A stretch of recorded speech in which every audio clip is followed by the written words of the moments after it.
Hi all, today I am here to discuss something very important. I just had a call with a person and he does not want to reveal his name, so I will not take the name, but I will tell you the situation and the scenario. So this person has been emailing me since a long time. He needed some help with the career, and I usually do not take personal calls, because if I start taking personal calls they will be so much. I will be only doing calls the entire day, but I normally prefer messaging, commenting, or talking through comments or sometimes emails. But it looked like this person needs some help immediately, so I thought let me do a call with him. And he told me that last year during the COVID time he lost his job, and then somebody suggested him that you do a DevOps course. It is very hot these days, and once you do a DevOps course you will easily get a job. And he did the same. Now this person had been in a job only for about 1.5 years, so he did not have a lot of savings. And after he lost his job, when somebody suggested that you do a DevOps course, he actually invested all his savings in a DevOps course. And then after doing the course, he's struggling since almost a year now, and he's not getting any jobs. And when I asked him what was taught in the course, he told me there was some very general stuff. So I have also written down what was taught. It was Jenkins, SCM, SVN, Git, GitHub, some very simple concepts of Terraform, Chef, Nagios. So he told me that it was very basic. Some very basic concepts of all these topics were taught. There were no real world projects or how exactly DevOps is implemented in an organization. It was just these topics.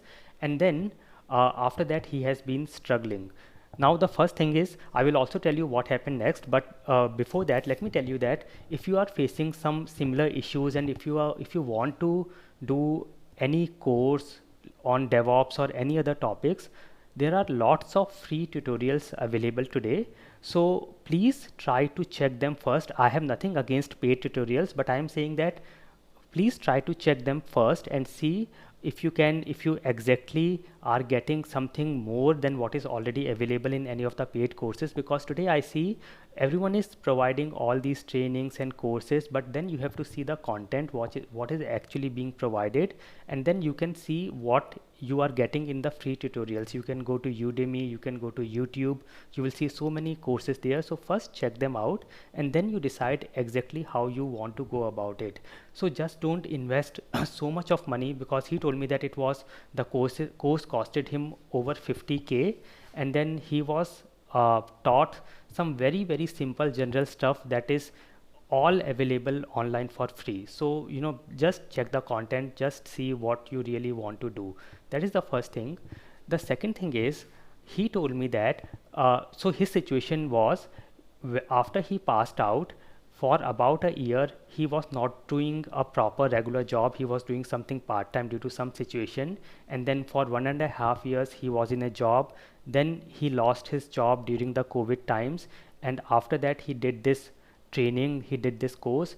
And then since then it has been one more year then that he has been struggling to get a job. So in total he has it has been 3.5 years since he passed out. So the place where he got this training on DevOps, the person who gave him this training, he told him that now you can put experience of 3.5 years of DevOps in your resume. And he did the same. So he put all these topics that he was taught there, the basic things he was taught there, he put all these topics, and he put a experience of 3.5 years on his resume. And he has been struggling since then. He's not getting any jobs. He's getting rejected in the first round of the interview. Now this is very important. I have told this so many times earlier, that you do not fake your resume, do not fake your experience. Now you will have a very natural question that because of all these things I do not have the proper job experience. Now how should I put this on the resume? Will I get the calls or not? And all these questions. So let me tell you a very simple thing. When you fake your resume, when you put something which you do not know or you have not already done, and you go in an interview, the interviewer will look at your resume and will start asking you questions about that topic, that skill, what did you do in that project, how did you manage, what were the issues that came up. And because you have not actually done that, you will not have that confidence. And let me tell you, if the interviewer knows that topic, or even in general when you start explaining, he or she will come to know that you are faking your experience, you are faking your resume and your skills, and that will create a very negative impact and you will get rejected in the first round. I have taken so many interviews, and even today I take it. Let me tell you that we come to know very easily, very quickly, that if somebody is faking the experience. So it will actually not help. Now, what do you do if you cannot fake your experience? What do you do? Be honest. Tell whatever is your situation, but then create a confidence in yourself, and give some confidence to the interviewer that you are ready to learn, you are ready to work hard and learn and implement whatever is required here. And one of the best ways to do that is, whatever time you have, start learning with practical hands-on. Do as much practical hands-on as you can. You can follow any tutorial, but always do practical hands-on with that. And then when you do this practical hands-on, you will actually be creating some small personal projects on that topic. Once you do that, upload these small personal projects that you have created as a part of your learning. Upload these projects on some cloud repositories like GitHub, and in your resume give the links of these projects that you have done. And when you go in an interview, you can say that I do not actually got a chance to work on this skill in a project in an organization, but I have taken time to learn that myself in my personal time. I have created all these personal projects, and then they will also have the links, or you will have the links on your resume, and this will give lots of confidence to the interviewer. Let me tell you, for the initial few years of your experience, for the people who have the initial few years of experience, interviewers are not looking that you know each and everything, each and every topic for the role that you are being interviewed.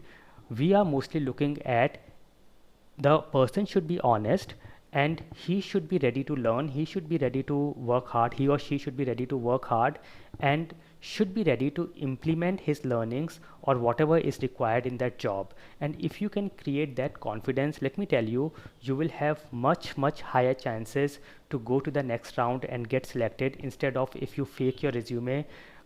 There are very less chances that you will go forward, and it will create a very negative impact. So I have given all the steps to this person, how to go ahead, how to go forward, and I hope this will also help a lot of other people. So please take care of these points, and if you have any other question, let me know. If you want to add something to what I already said, so that it can help others, please put in the comment section, and I will see you soon. Thank you for watching.